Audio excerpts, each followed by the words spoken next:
अस्सलाम वालेकुम, I am Urooj Zehra, your English language instructor. I hope you all are well.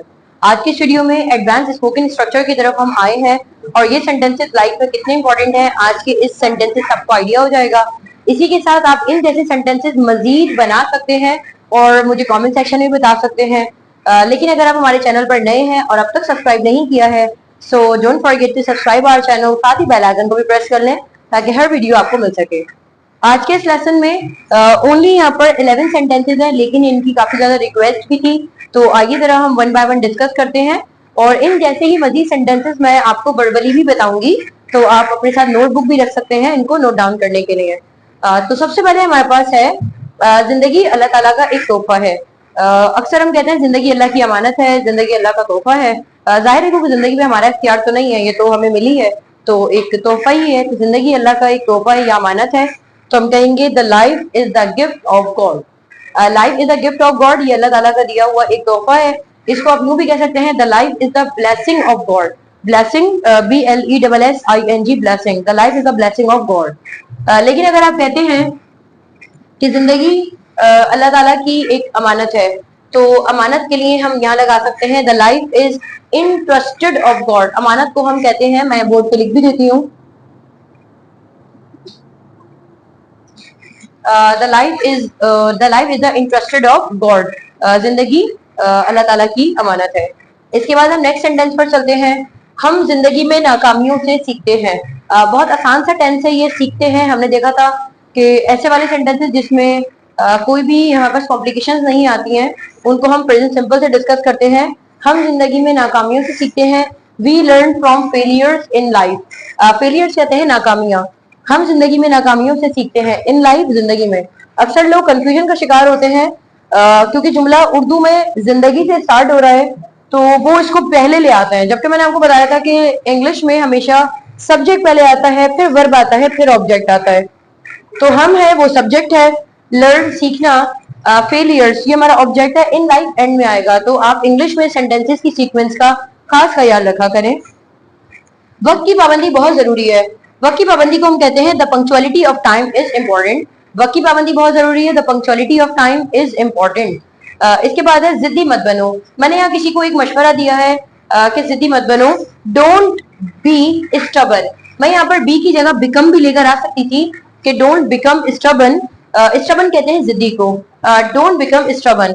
लेकिन अगर आप इसका एडवांस वोकैबुलरी मालूम करना चाहेंगे तो इसे ऑब्स्टिनेट भी कहते हैं। मैं लिख देती हूँ साथ साथ, ऑब्स्टिनेट कहते हैं जिद्दी को, डोंट बी ऑब्स्टिनेट। आसान सी वोकैबुलरी है और काफी बोलते हुए अच्छा लगता है कि डोंट बी ऑब्स्टिनेट। इसके बाद हम आगे बात करते हैं हमेशा इल्म हासिल करो। ये एक मशवरा है और सबके लिए है कि हमेशा इल्म हासिल करो। इसके लिए हमारे पास एक सेंटेंस है, ऑलवेज गेन नॉलेज। गेन की जगह हम गेट भी कह सकते हैं, गेट, ऑलवेज गेट नॉलेज या always achieve knowledge, always gain knowledge. और बिल्कुल ऐसा ही है कि जिंदगी में अगर आपने अपने आप को इम्प्रूव करना है तो स्किल्स आपको वो इतना इम्प्रूव नहीं कर सकती जो इल्म करता है। तो इल्म वाकई इम्प्रूव कर रहा होता है, इसलिए इसका बार बार कहा भी गया है according to Islamic point of view, इल्म को सीखने की बड़ी ताकीद है। तो यही है कि इल्म हासिल करो, ऑलवेज गेन नॉलेज। हम देख सकते हैं मगरबी ममालिक जो तरक्की कर रहे हैं, उनकी तरक्की का राज भी उनका इल्म है। वो जिस तरीके से इल्म की महारत रखते हैं या इल्म की फील्ड्स में आगे हैं वो, तो वो उनके लिए एक शऊर है और वो काफी तरक्की पर है because of just the knowledge. Always gain knowledge, हमेशा इल्म हासिल करो।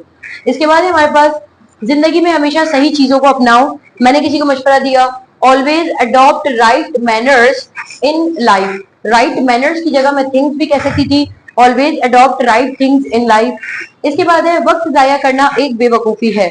वक्त जाया करना, सेंटेंस इससे स्टार्ट हो रहा है, वक्त जाया करना, यानी मैंने नाउन से ही स्टार्ट कर दिया, कोई वर्ब है। Wasting the time is a foolish act. Act कहते हैं अमल को और फूलिश कहते हैं बेवकूफाना। So wasting the time is a foolish act. इसके बाद है सही फैसला करते हुए ना डरो। मैंने किसी को मशवरा दिया कि किसी काम में यानी आपको लगता है कि ये फैसला है तो ये करते हुए नहीं डरना चाहिए।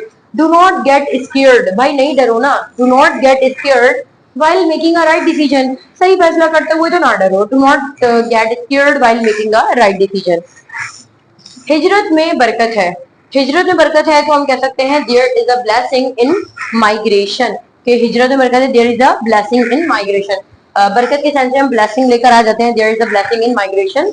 अपने वक्त को हमेशा सही तरह इस्तेमाल करो। वक्त ऐसी चीज है जिसको हम यूज तो नहीं कह सकते, यूटिलाइज कहा जाता है। किसी चीज को सही तरीके से जिस तरीके से करना चाहिए आपने किसी चीज को उस तरीके से इस्तेमाल करना है, इसको हम यूटिलाइज कहते हैं। Always utilize your time in right way, कि हमेशा अपने वक्त का सही इस्तेमाल करो। एंड आखिरी है, उस्ताद का गुस्सा करना उसके मुखलिस होने की निशानी है। उस्ताद का गुस्सा करना मतलब मैंने यहाँ पर कहा है कि कोई उस्ताद अगर आपके साथ सिंसियर है तो वो गुस्सा भी करता है। तो the anger of a master, तो हम ये मास्टर को टीचर भी कह सकते हैं या टीचर को मास्टर भी कह सकते हैं, दोनों एक ही बात है।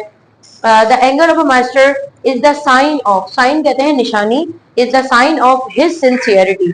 अगर मैं इस सेंटेंस को यूं जोड़ती हूँ कि वालदैन का गुस्सा करना उनके मुखलिस होने की निशानी है, तो वालदैन हमारे पास डेफिनेटली पेरेंट्स यानी प्लूरल का सेंस आ रहा है, फादर एंड मदर मिलकर पेरेंट्स बनते हैं।